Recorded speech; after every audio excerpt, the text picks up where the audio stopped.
Hey, if you're looking to create a set of financial projections for a chiropractic office, maybe for potential investors or lenders, then you've come to the right place. We have built a financial projection spreadsheet template built specifically for chiropractor offices. And I'm going to walk you through how to fill the template out, how the reports are presented, and what you need to be able to present to potential investors and lenders. But first, I wanted to mention that if you stick around to the end of the video, we are going to give you access to a discount code so you can get a discount on this particular template as our thank you for sticking around to the end. Also, before I dive into the details of the template, just a little bit of background on me. My name's Adam Hoeksema. I'm the co-founder of ProjectionHub, and we help entrepreneurs create financial projections for potential investors and lenders and for all sorts of different industries and small businesses.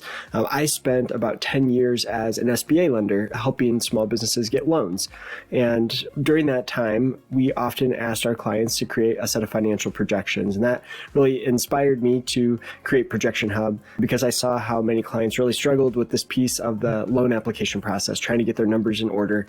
And so we wanted to make it simpler and easier. And so we've created about 100 different industry-specific financial projection templates. And today, really excited to walk you through our chiropractor office template here. So with that, let's go ahead and dive in. All right, so we're going to start kind of at the end of the process here. This is the at a glance tab. And so after you've entered in all your assumptions, all the details of your plan for your specific office, this is what you're going to see, your profit and loss at a glance, some key ratios, different charts and graphs, tables, startup costs, and use of funds. You're also going to get a 5-year income statement summary, a 5-year cash flow summary, a 5-year balance sheet, and then an income statement, cash flow, and balance sheet all broken down by month for each of the 5 years. So you get the monthly detail as well as the annual summaries. Now, in order to produce all those reports, we have a little bit of work to do. So we're going to start back here on the input assumptions tab. And the first thing you need to know is that every cell that's highlighted in light blue is an assumption cell that you can change without breaking anything in the model. So we've got our projection start month here of January 1st. We have a personal investment. So we're going to assume this is a startup office. And we're saying we're going to put in $50,000 of our own money in month 1, so at the beginning of the model. We are assuming that we're going to pay 80% of our bills in the month that the expense was incurred. Maybe 20% here could be expenses that are, you get a bill and then you don't have to pay it for 30 days. So maybe your utility bill, for example. We have accounts receivable here where you can put in the number of days it typically takes you to get paid on your accounts receivable. So if you're not collecting cash up front for all of your services, let's say there's some percentage of your services that maybe get billed to insurance or, that you're giving your customers terms to pay, you can select how many days it takes to get paid on your invoices. And then lastly here, we can put in our inventory balance here as a startup inventory balance and the percentage of inventory we're going to hold in the office on the balance sheet, basically as a percentage of sales. So I would expect this to be a small amount, which is why we have this 10% in here. This is basically just going to keep a small amount of inventory on hand in the office. Now, the fixed asset section here is probably a lot of your startup costs. So let's say you're going to rent an office and you need to do some office renovations. So we've got office renovations. We've selected the leasehold improvements category. So you can set up different categories over here. And we've selected leasehold improvements for the office renovations of $50,000. We're expecting that to be amortized or depreciated over a 15-year life. So typically the number of years you want to put in here should be tied to how long your lease is. So if it's office renovations, then you want to kind of tie those renovations to the length of your lease. So if you have a 7-year lease, you might want to put 7 years in here. And we're going to put that in as month 1. Again, this is kind of we're spending this money at the beginning of the model, kind of all at the startup phase. That's why we have month 1 in here. Now, we can also put in equipment and furniture and fixtures as well that we're spending in month 1.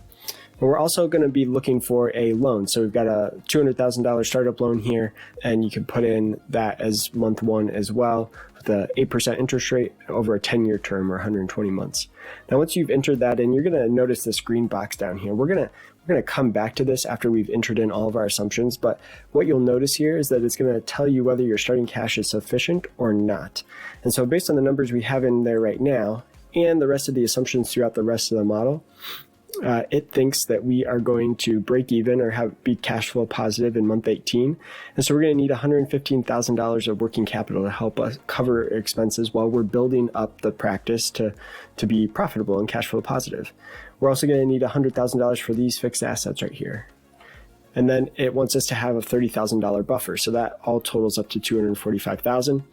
We have $50,000 from our personal investment and $200,000 from the SBA loan. So we have $250,000 in sources of cash. So we have sufficient cash based on these projections. Now, as you make changes to your revenue and expenses and any of the assumptions, now this could change. So you'll want to come back to this at the end and make sure that, the model still thinks your cash is sufficient. All right, so let's look at our input revenue tab here.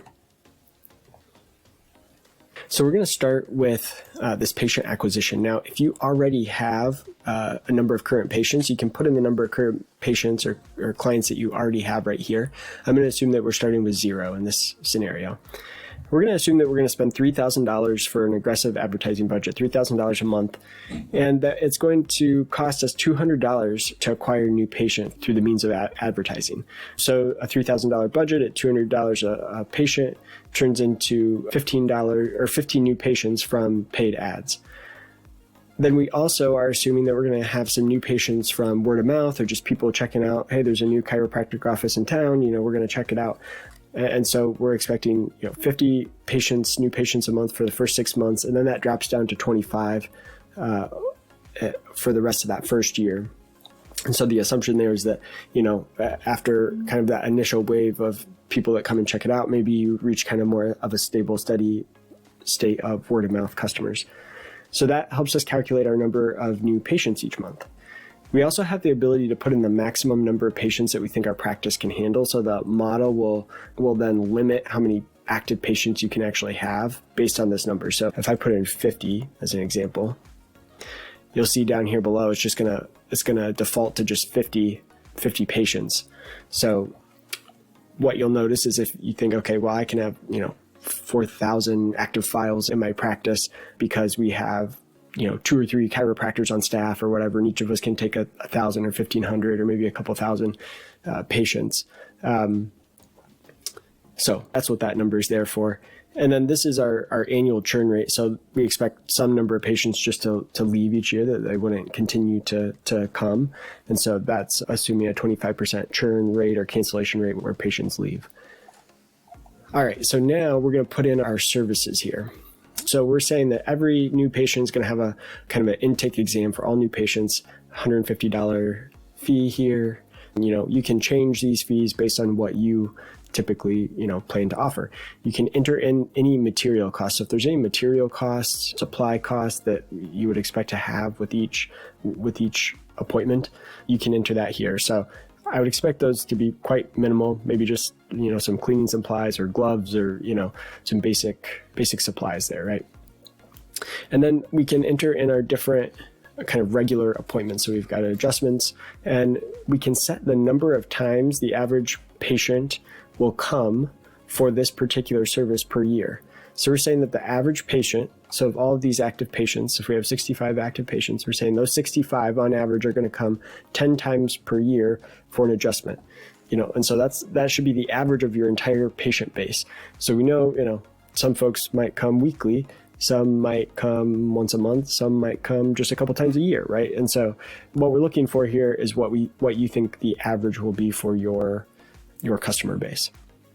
And same thing for these other services here. Now, I'm going to talk quickly about this membership plan over here. So if you plan to have a membership plan where someone could pay like an annual membership and then have access to either free or discounted services, that's what this is kind of set up for. So we're saying, okay, anyone that's a member, instead of paying $50 for an adjustment, they're going to pay $10.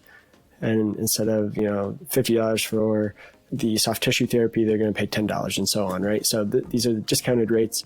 And again, how many times will the members come per year for those services as well? So let me show you then down here, we have the ability to set up membership revenue.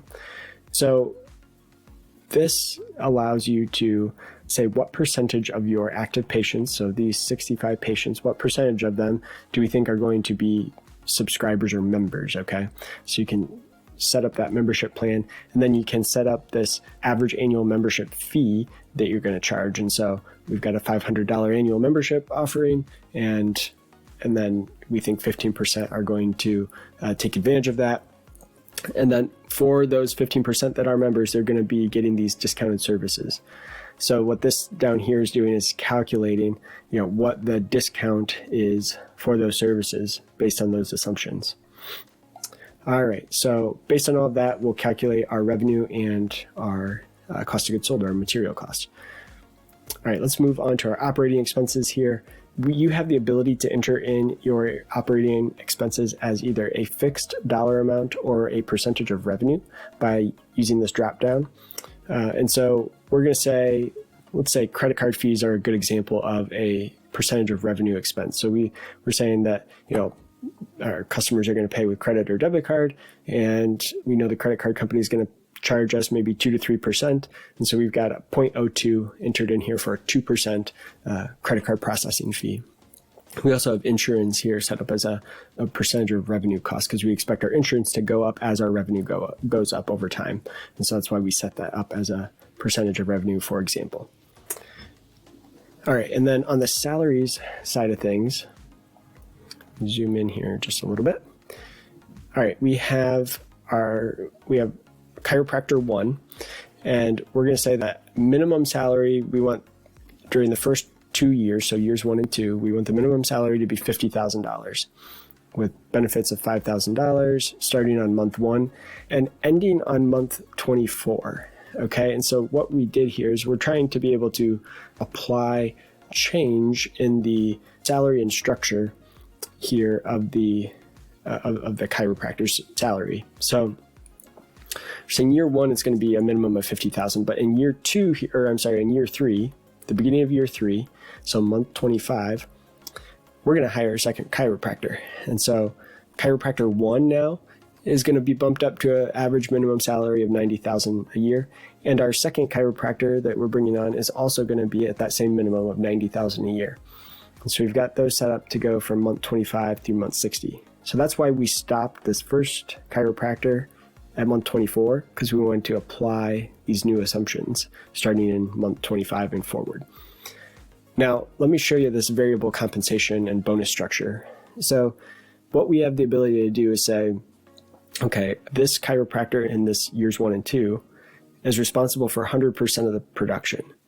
And they're going to get 20%, they're going to get a 20% commission once they reach their minimum salary. So you're going to, once you're paid $50,000, then, or basically the monthly equivalent of that. So you could divide 50,000 by 12 to come up with the monthly salary amount. And once this commission basically goes above that number, then the chiropractor is going to get additional bonuses and commissions of 20% of whatever they produce above and beyond that base salary. Now, in years 3 through 5, since we have 2 chiropractors, we're saying that each chiropractor is going to be responsible for 50% of production, and then they're going to get, again, that 20% commission once they surpass their $90,000 minimum salary, okay?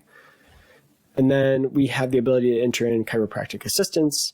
We can have part-time or full-time, and we can set the months when they start so you can add more staff as you grow. And then office manager and front desk worker as well. So that is the input, and that brings us back to kind of where we started here at the At a Glance tab. And again, you'll want to, after you do this, you'll want to come back and take a look at your green table here just to make sure that based on your assumptions that your starting cash is still sufficient. So I hope that's been helpful. If you have questions about filling this out, again, I spent a good bit of time looking at financial projections for SBA loan applications, and be happy to give you some feedback or help you fill it out if you need that. You can reach out to us at support@projectionhub.com. And again, as a thank you for sticking around to the very end of the video, if you go to the description of the video below, there is going to be a link to a form. You can fill out that form and get a discount on discount emailed to you that you can use at checkout for this particular template. So you'll get our most recent discount and be able to use that as our gift to you. So we hope that's been helpful. And again, reach out to us at support@projectionhub.com if we can help. Thanks.